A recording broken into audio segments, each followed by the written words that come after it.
21세기 대한민국에서 날뛰는 토착 외구들의 뿌리를 드라마 녹두꽃에서 찾아보는 녹두꽃을 보면 토착 외구가 보인다 시리즈 두 번째를 시작해 보겠습니다.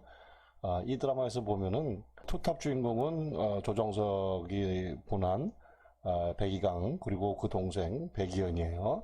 윤시훈이 분한. 윤시훈이 아주 열연중이에요. 그 표정 이런 게 아주 대단해요.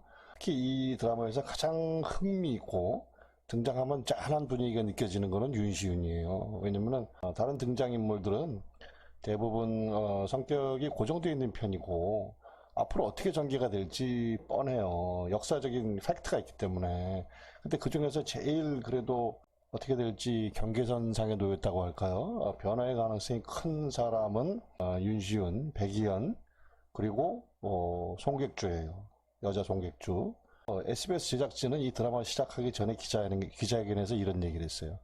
백이연이 가장 변화의 진폭이 큰 인물이다. 이렇게 얘기를 했어요.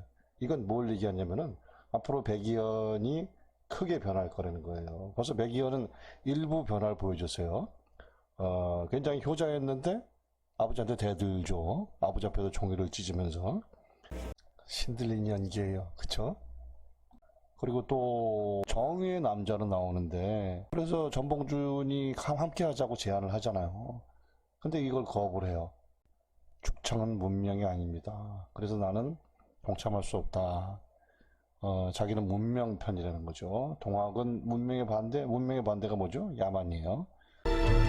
동학 농민운동의 와중에서 문명을 내건 거는 일본이었어요.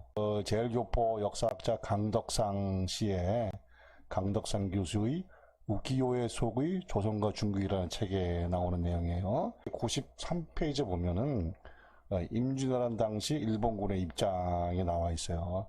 일본군은 임진왜란이 다시 또 왔다 하면서 일본군에게 적의를 품는 지방민중, 조선의 지방민중에 대해 분노하면서 우리는 일본군은 이 왕국, 조선왕국의 독립을 도모하기 위해 진력, 힘을 다하고 있는데 이 무슨 배은망덕한 소리냐면서 멋대로 착각하고 화내면서 남방, 조선의 남쪽 각지를 전전하면서 사람들을 죽였다는 거예요. 전전하면서. 그리하여 독자적인 계획을 실현하려고 하는 농민군, 동학군을 차례대로 진압했다.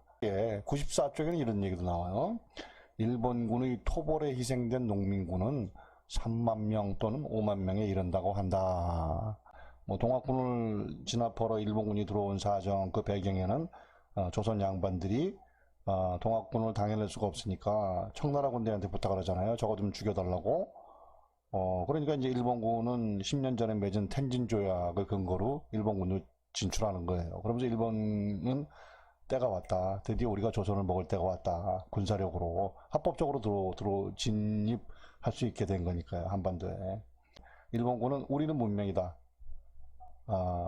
조선 왕국은 야만이다. 청나라도 야만이다.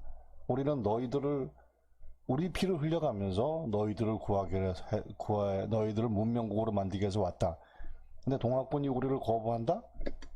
이런 배은망덕이 어딨냐고 화를 내면서 죽였다는 거예요. 그런데 이런 백그라운드 속에서 지금 녹두꽃이 진행되는 상황인데 나쁘게 너희 아버지가 모은 돈으로 배운 지식을 이 나라를 바로잡는데 써달라.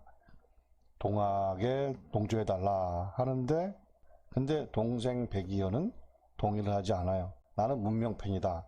이건 결국 일본 편을 들겠다는 얘기밖에 안 돼요. 그 당시 그 정치적인 컨텍스트에서는. 이 녹두꽃 첫 회에 보면은 아주 의미심장한 장면이 나옵니다. こそおとなしくしないと痛い目に遭うわよ。汚い言葉遣いは 일본말을 구사하는 사람이 딱 두 사람이에요. 이 전체 등장인물 중에 송객주 그리고 백이연이에요. 일본말이 뭡니까? 당시 상황에서 일본 스스로가 문명을 자처하고 또 조선 정부는 휘청휘청하면서 일본의 계열을 받아들이는 일파들이 정권을 잡고 그래요. 물론 그게 이제 엎치락뒤치락 하긴 하지만 그래서 이 당시 조선에서 일본어라고 그러면 문명어의 대표고 그리고 이제 곧 도래할 일본 지배 세상에서 일본어를 구사한다는 것은 엄청난 자산이에요. 이는 마치 미국이 지배하는 미군정 하에서 이승만이 영어 그리고 미국 박사를 가졌다는 그 자격 조건을 토대로 초대 대통령이 되고 하는 거랑 똑같은 상황이 벌어질 수 있는 거죠. 그러니까 엄청난 정치적, 경제적 연결고리를 백이현하고 송객중 갖고 있는 거예요.